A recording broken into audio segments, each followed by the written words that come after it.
China's Central Asia cooperation and development. Major themes at an important summit in Kazakhstan. Hello, I'm Anton, and this is The Heat.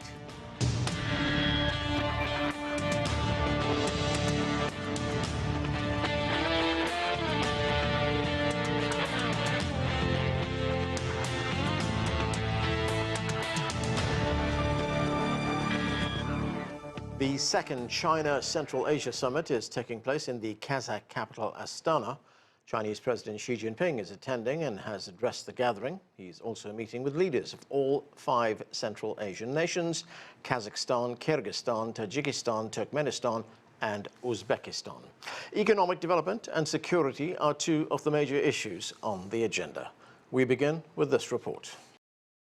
Right now, I'm at the Palace of Independence in Astana. So this afternoon, 6 leaders has gathered here for the second China Central Asia Summit in this very venue right behind me. One of the highlights of today's summit is the signing of the Treaty of the Permanent Neighborliness and Friendly Cooperation by the 6 leaders. Referring to the treaty, President Xi called it a new landmark in the history of relations among the 6 countries. Meanwhile, the 6 leaders have also signed the Astana Declaration, further strengthening their ties.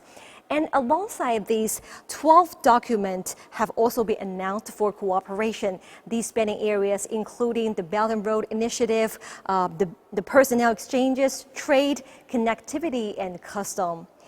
Further demonstrating the ties, the countries have also signed multiple sister city agreements and bringing the total number of pair cities to over 100. China has also committed to build 3 new centers focusing on poverty reduction, on education exchange, and desertification prevention and control. A new cooperation platform has also been unveiled. And all the leaders have collectively agreed that China will host the 3rd China Central Asia Summit in 2027. Chainlink CGTN, Astana, Kazakhstan. And for more now on this important summit, I'm joined from Beijing by Einar Tangen. He's a senior fellow at the Taihe Institute and founder of Asian Narratives. Also with us is Assel Tutumlu. She is associate professor in political science at Near East University. Welcome to both of you. Einar, let me start with you. The Chinese President Xi Jinping is at the summit in Astana. He delivered an address and he's also meeting heads of state at this gathering. There is much talk of what's being referred to as the China Central Asia spirit. Why is this region so important for China when it comes to building economic and strategic ties? Well, I mean, geographically, obviously, it's a connection to everywhere else in Asia. I mean, these are vast areas that link directly with Russia, Europe, and also the Middle East eventually. So, I mean, it's strategic. In many books, it has always been deemed one of the most strategic areas in the world. But China's approach has been very different. Rather than just going through this area or, taking resources from it, it has developed a 2-way system that is linking Central Asia, which does not have any water ports, to not only Asia itself, but Europe, Russia, and all the places that I named before. Assel, good to have you with us on the show. Thanks for being with us. In his address, the Chinese President Xi Jinping noted how cooperation between China and these Central Asian nations has deepened through the Belt and Road Initiative. And if we look at one figure here, trade has increased by 35%. So how significant is this summit for these 5 countries, all of whom have pretty comprehensive links with China? Well, I think we can look at it historically, and we can see that basically previously, before the first C5 plus China meeting in 2023, the relations were very much bilateral. So China, for example, had very strong cooperation agreements, friendship agreements, eternal friendship agreements with the majority of Central Asian states. And in the meantime, it actually built the foundation in infrastructure together with the regimes in power. But now we have actually the problems that are truly regional and truly global. And I think in that sense, the C5 plus China are actually is a forum that enables us to really deal with common problems, because bilateral relations are no longer really, they no longer suffice. As a result of that, we have seen how effective, especially in trade and logistics, these specific summits have been. We have seen that in terms of trade, the increase today, the volume of trade with Central Asian countries reached 94 billion, of which Kazakhstan is the largest participant, and it's $44 billion. So overall, it not only led to the actual volume of trade of goods and services, but also it actually produced a huge, but unpacked the huge logistics potential of the region. So we can talk about the growing importance of the Middle Corridor that links China with European markets. And in the meantime, countries of Caucasus and Central Asia are also expanding their own regional cooperation and their own regional integration, which actually leads to a much stronger foreign policy, to much stronger markets domestically and internationally. Einar, economic development, growth and investment, they're key themes at this conference. What are the prospects for greater regional cooperation and greater connectivity between China and the nations of Central Asia? Well, China has invested a tremendous amount of money in this area. It's not just been talk. China's been deepening economic cooperation with Central Asia as a stabilizing force in turbulent times. What you heard my colleague talk about is the fact that China's not afraid of groups. It doesn't insist that everything has to be bilateral. It's very comfortable with ASEAN and now with the Central Asian grouping. So this is really a blueprint for stability as global uncertainty rises. China's forging stronger ties and structuring long-term economic cooperation. Saw that in the urging of this new railway that's going to connect 3 of the countries, and also in the 10 agreements that were signed with Kazakhstan. And Einar, when we look at these Central Asian nations as a group and the manner in which they engage with China, is this evidence of the multilateral approach that China has championed for so long? Yeah, absolutely. And proof of that is that China is actively encouraging the establishment of a secretariat for the Central Asian cooperation. This demonstrates that China's commitment to fostering predictability and sustainability, especially as it applies to development in the region. But, it's also, these are areas that are part of the Shanghai Cooperation Organization, the SCO. And this is this kind of multilateral approach to what is needed, especially in terms of regional security. Right now, what a contrast. You look at America in the Middle East, you look at Xi Jinping in Central Asia.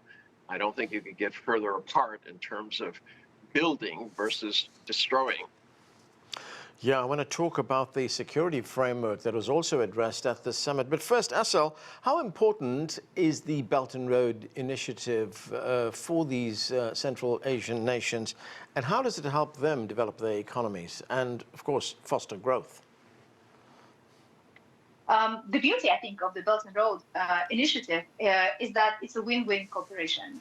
So if we look at the Soviet times, the entire infrastructure was created in a way that linked Central Asian economies to Russian Federation, and that infrastructure remained. As a result of that, for example, parts of Kazakhstan were actually disconnected with each other because there were no roads and there were no pipelines, and there was no electricity.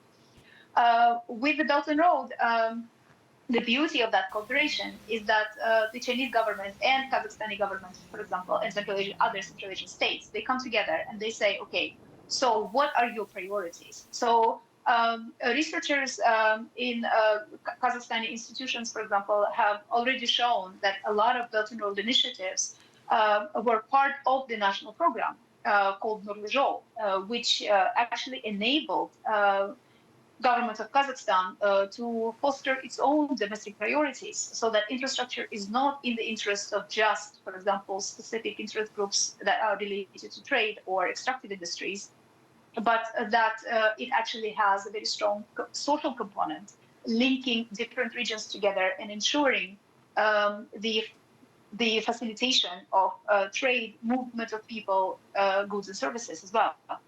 So it really enables establishment of integrated economies, not only just as a space, so to say, to move the goods from China to Europe, but as a standalone regional market.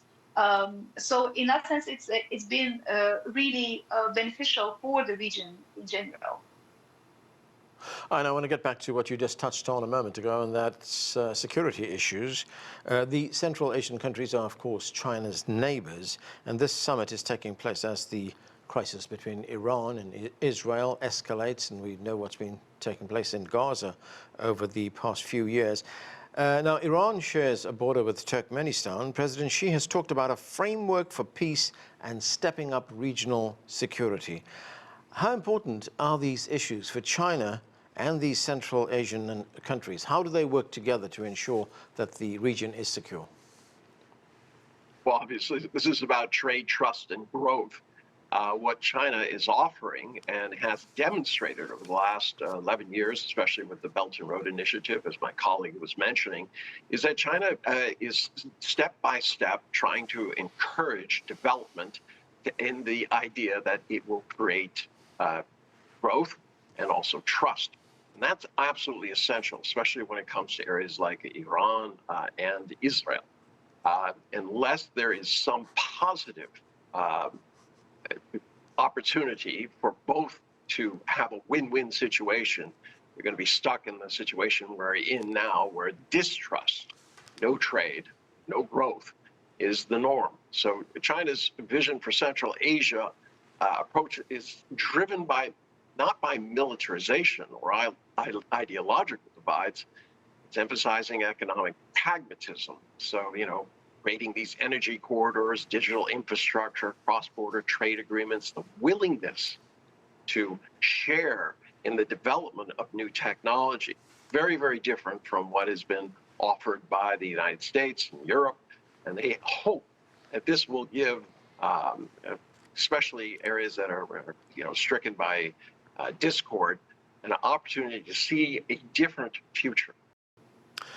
Einar, there's also been an emphasis on people-to-people exchanges. I mean, we've heard this very often from President Xi at various international forums. He noted that there have been 1.2 million travel exchanges between China and Kazakhstan in 2024. How important is tourism and people-to-people exchanges?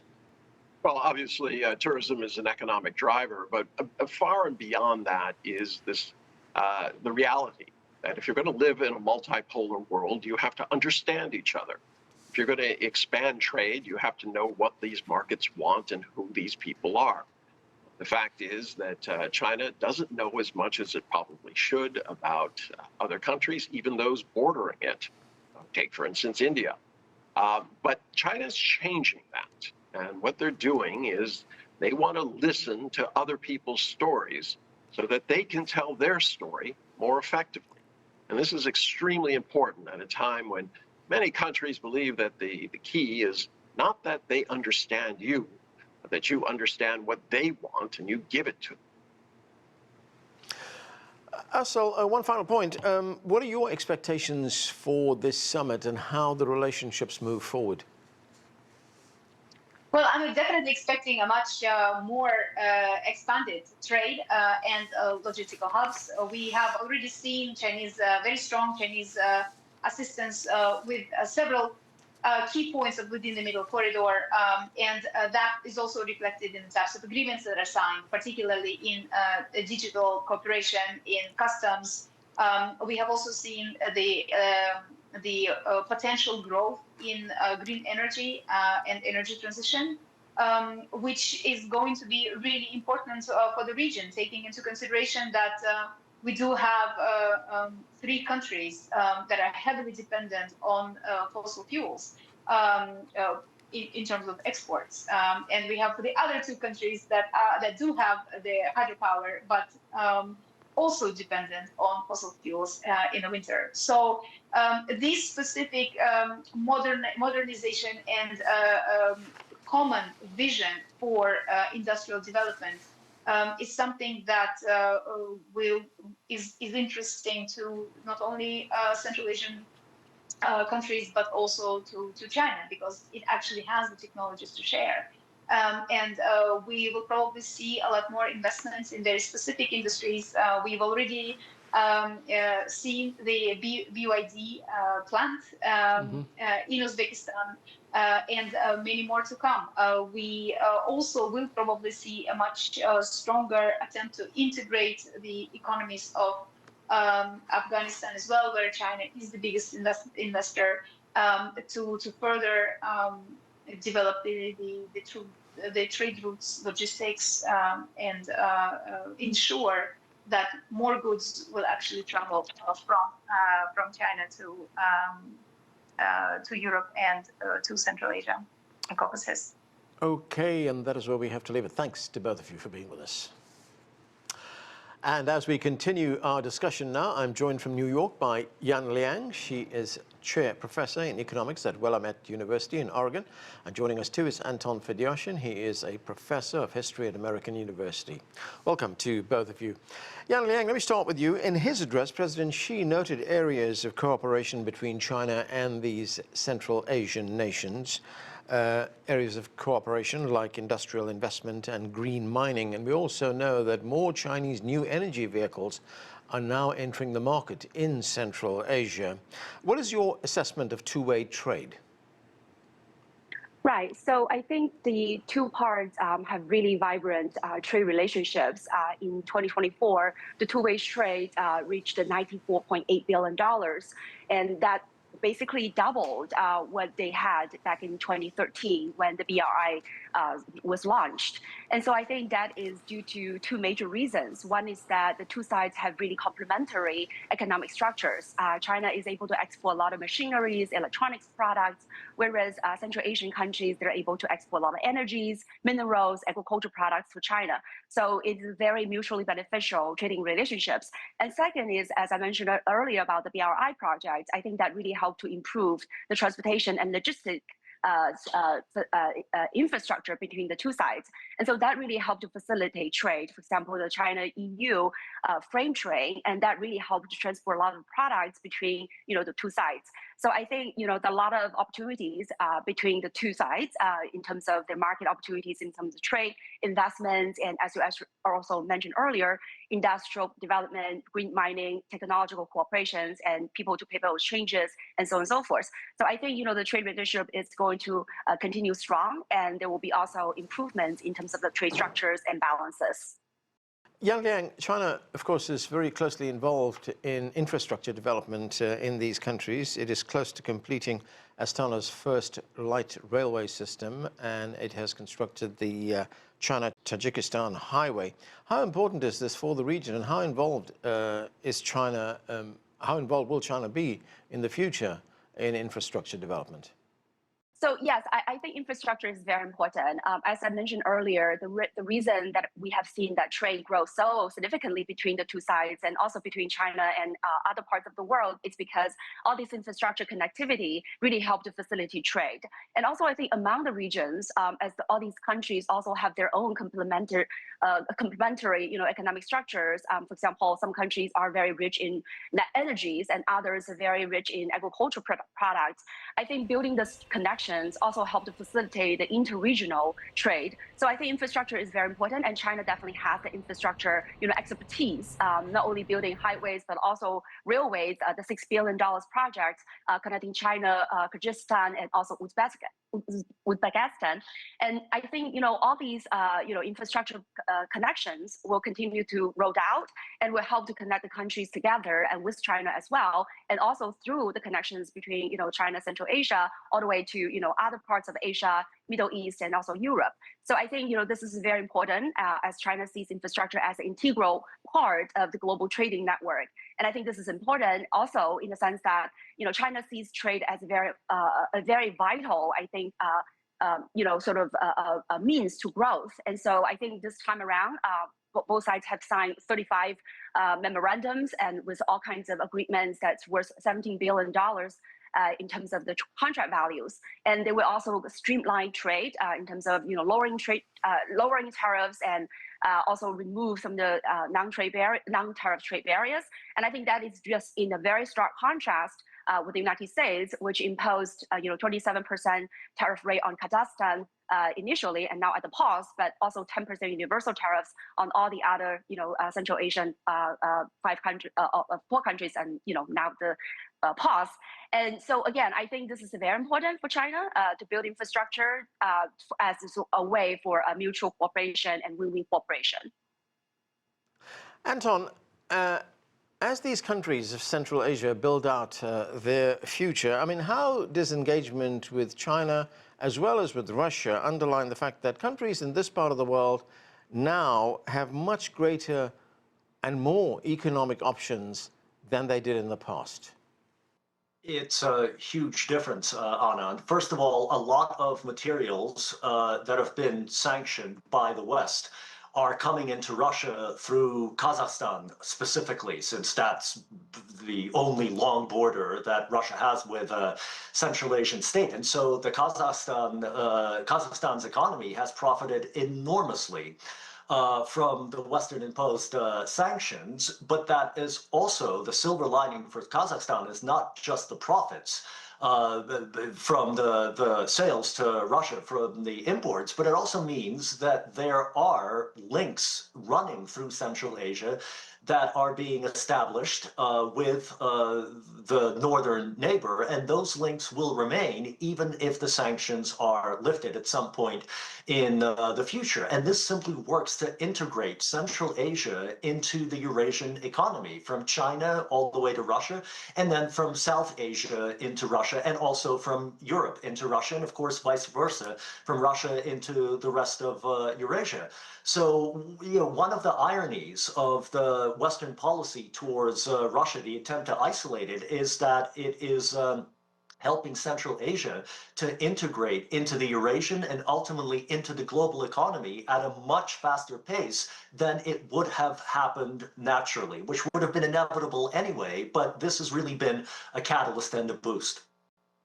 Liang, you were saying earlier on that the two economies that we're talking about here, on the one hand, the 5 nations of Central Asia, and on the other hand, China, are very complementary. China exports high-tech machinery and things like that to these 5 countries, and then imports a lot of primary goods. But do you see a time when these 5 nations would be exporting high-tech, high-value goods to China? Right. Well, definitely.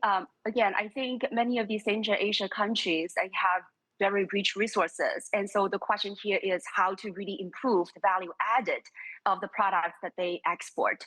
And so I think China is playing a pivotal role here, not only because China is exporting many essential, equipment, machineries that are needed for these countries to turn the raw materials into more value-added exports, but also China is building a lot of industrial parks. And as we also mentioned earlier, infrastructure. And also now, I think with the energy, with the green energy cooperation, right? China's solar panels, the EVs, as you mentioned earlier, I think all of this would help to lay the foundation for really industrial production for all these countries.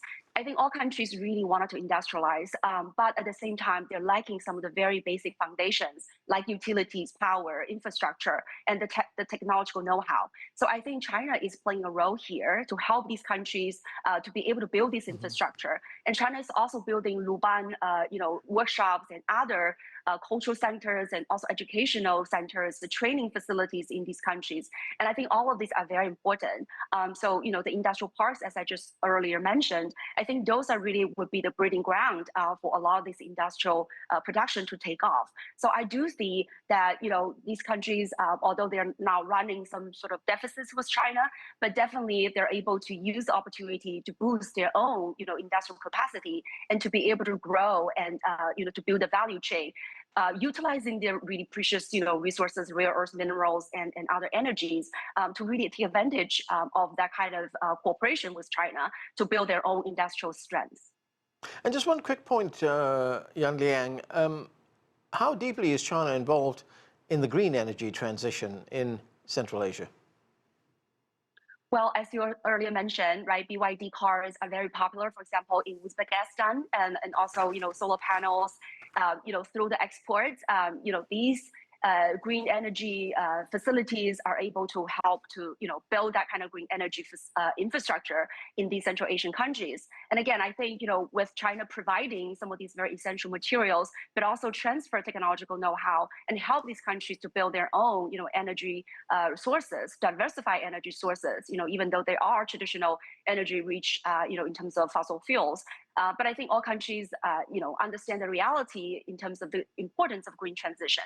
So I think through cooperations in trade, investment, in technological sharing, I do think that China can play a very important role in helping these countries to materialize the kind of green transition, accelerate the process. Okay, and that's where we have to leave it. Liang, Anton, Fedyashin, thanks to both of you for being with us.